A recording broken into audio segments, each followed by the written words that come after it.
Hello and नमस्कार। आप सभी व्यूवर्स का मैं आरती गुप्ता पीसीएस ऑफिसर इस वीडियो में स्वागत करती हूं। आज हम देखेंगे यूपी पीसीएस 2024 मेंस एग्ज़ाम में आयोग ने जो नए पेपर ऐड किए हैं उस पेपर नंबर 5 और 6।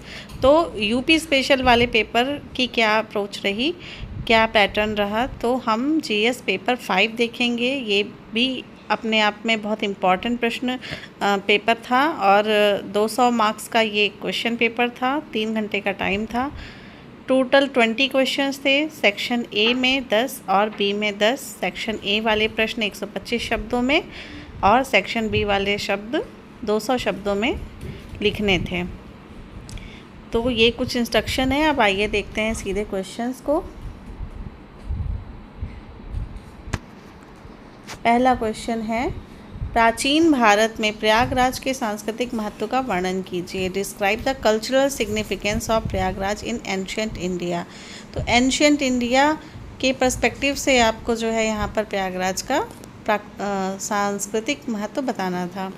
दूसरा जो है, 6ठी शताब्दी ईसा पूर्व में उत्तर प्रदेश में अवस्थित प्रमुख गणराज्यों एवं उनकी राजनीतिक व्यवस्था के बारे में लिखिए। शताब्दी ईसा पूर्व में उत्तर प्रदेश में अवस्थित प्रमुख गणराज्यों एवं उनकी राजनीतिक व्यवस्था के बारे में लिखना था। Write about the major republic located in the Uttar Pradesh and their political system in 6th century BC। तीसरा प्रश्न, 1857 की क्रांति के पश्चात ब्रिटिश सरकार की अवध के तालुकादारों के प्रति क्या नीति थी। ये बहुत ही स्पेसिफाइड क्वेश्चंस पूछे गए हैं यहाँ पर कि अवध के तालिकादारों के संदर्भ में आपको बताना था कि ब्रिटिश ने क्या पॉलिसी चेंजेस किए आफ्टर 1857 की क्रांति।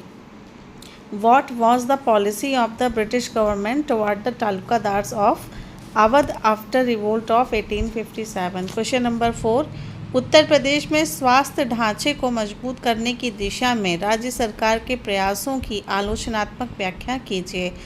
Critically explain the effort of state government toward strengthening the health infrastructure in Uttar Pradesh. पांचवा प्रश्न, उत्तर प्रदेश राज्य की संचित निधि एवं आकस्मिक निधि के बीच अंतर स्पष्ट कीजिए।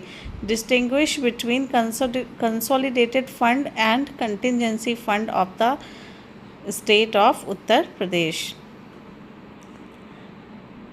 प्रश्न नंबर 6, उत्तर प्रदेश के राज्य उच्च न्यायालय के गठन व क्षेत्राधिकार की विवेचना कीजिए। Discuss the composition and jurisdiction of state high court of Uttar Pradesh. यहाँ पर यूपी के संबंध में ही आपको फोकस करते हुए आंसर लिखना था।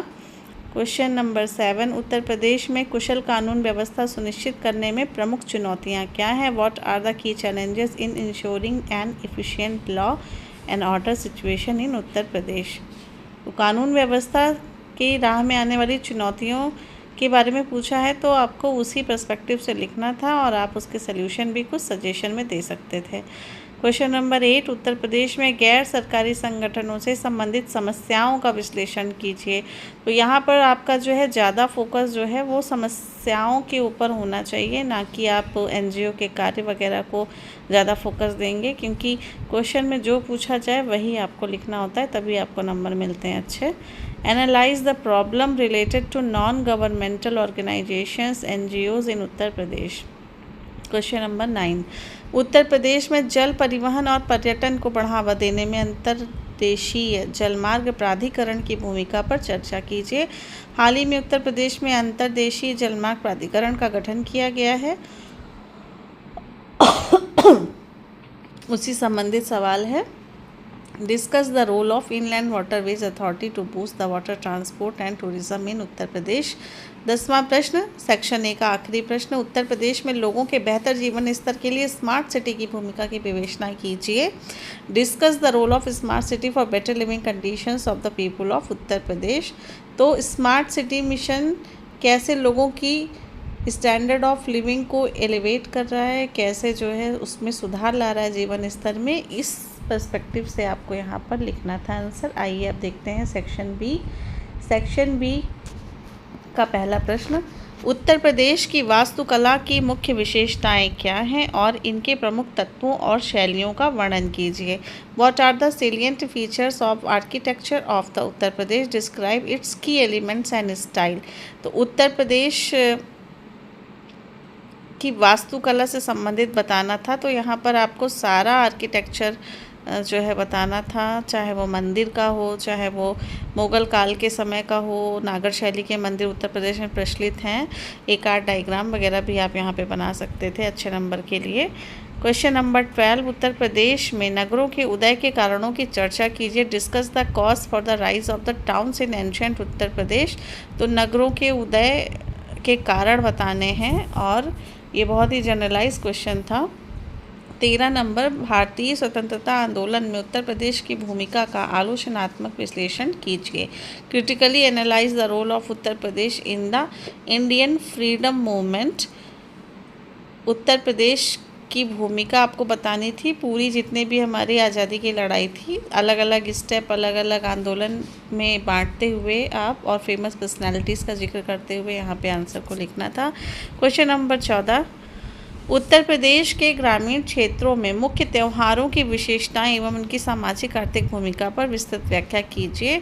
इल्यूसिडेट in detail the characteristic of major festivals and their semi economic role in rural areas of Uttar प्रदेश।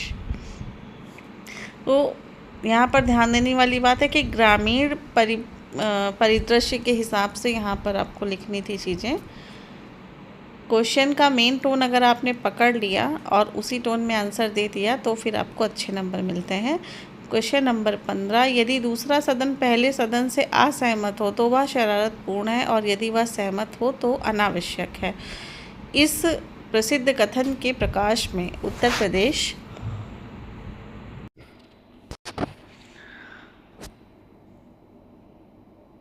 यदि वह सहमत हो तो अनावश्यक है। इस प्रसिद्ध कथन के प्रकाश में उत्तर प्रदेश विधान परिषद की उपयोगिता की चर्चा कीजिए। उत्तर प्रदेश में जो है बाई कैमरल सिस्टम है, यानी कि यहाँ पे 2 सदन हैं लेजिस्लेचर के। तो दूसरे सदन की आवश्यकता कितनी है, उपयोगिता कितनी है, इस परिप्रेक्ष्य से आपको थोड़ा आलोचनात्मक तरीके से लिखना था यहाँ पे। If the second chamber dissent from the first, it is mischievous, and if it agrees, it is superfluous. In the light of this famous statement, discuss the utility of Uttar Pradesh Legislative Council. प्रश्न number 16, उत्तर प्रदेश में पंचायती राज प्रणाली की सफलता की लंबी कहानियां हैं। उपयुक्त उदाहरणों से इनकी पुष्टि कीजिए। Panchayati Raj system has long success stories in Uttar Pradesh. Collaborate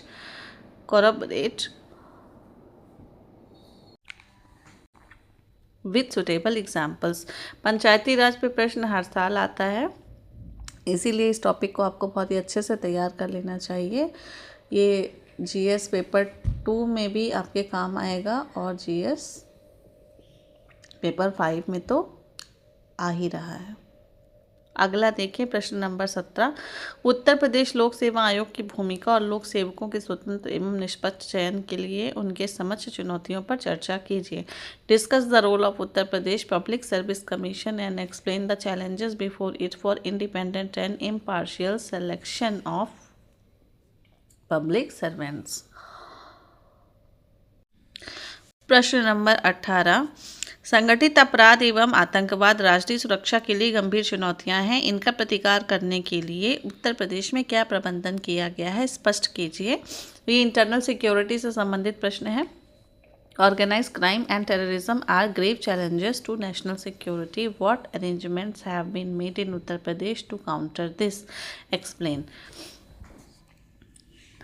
प्रश्न नंबर 19, उत्तर प्रदेश में खाद्य सुरक्षा की चुनौतियों का परीक्षण कीजिए। Examine the challenges of food security in Uttar Pradesh. आखिरी प्रश्न, प्रश्न नंबर 20, उत्तर प्रदेश में सार्वजनिक स्कूली शिक्षा की विफलता एवं भविष्य पर टिप्पणी लिखिए। Write a note on failure and future of public schooling education in Uttar Pradesh. तो जो सरकारी विद्यालय हैं उत्तर प्रदेश में 1 से लेकर 12 तक की पढ़ाई जो होती है सरकारी विद्यालयों में, उनको लेकर थोड़ा सा आलोचनात्मक तरीके से आपको टिप्पणी करते हुए यहाँ पर कुछ सजेस्टिव मेजर्स भी बताने थे, यानी सुझाव भी बताने थे। तो ये हमने देखा यूपी पीसीएस 2024 मेंस का जीएस पेपर 5, जिसमें यूपी स्पेशल वाले प्रश्न थे। आई होप कि आपको अब आइडिया लगा होगा कि आपको किस तरीके से आंसर राइटिंग प्रैक्टिस करनी है, किस तरीके से मेंस की तैयारी करनी है। प्रीवियस ईयर क्वेश्चन पेपर को देखना बहुत ही ज़रूरी है दोस्तों, क्योंकि वो आपको एक गाइडिंग पाथ देते हैं, एक सही राह दिखाते हैं और सही डायरेक्शन में आपकी तैयारी को लेके जाने में मदद करते हैं। तो आंसर राइटिंग करते रहिए और सिलेबस के साथ स्टिक रहें। जो लोग अभी 2025 की तैयारी कर रहे हैं वो अभी अक्टूबर में प्रीलिम्स होना है, बहुत टाइम है अभी, वो साथ साथ मेंस की तैयारी भी करते रहें। तो वीडियो देखने के लिए आप सबका बहुत बहुत धन्यवाद। जल्दी ही मिलते हैं फिर किसी अगले वीडियो में। अगर आप चैनल पर नए हैं तो चैनल को सब्सक्राइब ज़रूर कर लें।